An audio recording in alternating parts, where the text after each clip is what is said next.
औज़ुबिल्लाहि बिस्मिल्लाहिर्रहमानिर्रहीम। कहिड़ा हाल आहिनि दोस्तो? आई होप मूंखे उमेद आहे तव्हां ठीकु हूंदो। दोस्तो, अॼु जो असांजो जेको टॉपिक आहे उहो अल्फ़ाबेट में स्मॉल लेटर्स जो आहे। जी हाँ, इंग्लिश जा स्मॉल लेटर्स। त अचो त असीं पंहिंजे टॉपिक जी तरफ़ हलूं।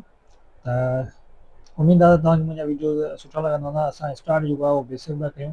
इनशाला असां जीअं अॻियां वधंदा वेंदासीं त असां थोरो पंहिंजो जेको टॉपिक आहे उनखे चेंज कंदे हलंदासीं। थोरो हार्ड ईंदो ॿार जे लाइ, ऐं तव्हांखे उमेद आहे त मुंहिंजो वीडियो पसंदि ईंदो हूंदो। सो अचो त हलूं पंहिंजे टॉपिक जी तरफ़। अच्छा, हे लेटर्स आहिनि, कहिड़ा लेटर्स आहिनि? स्मॉल लेटर्स आहिनि। हिन खां अॻु जेको मूं वीडियो अपलोड कयो आहे उन में कैपिटल लेटर पढ़ाया हुआ, ऐं अॼु आउं स्मॉल लेटर्स बि पढ़ायां। सो अचो त हलूं। पंहिंजे ॿार खे हिकु दफ़ो ई वीडियो ॾेखारिजो त जीअं शायदि में बि हुनजी जेका प्रोनाउंसिएशन आहे उहा सही थी वञे।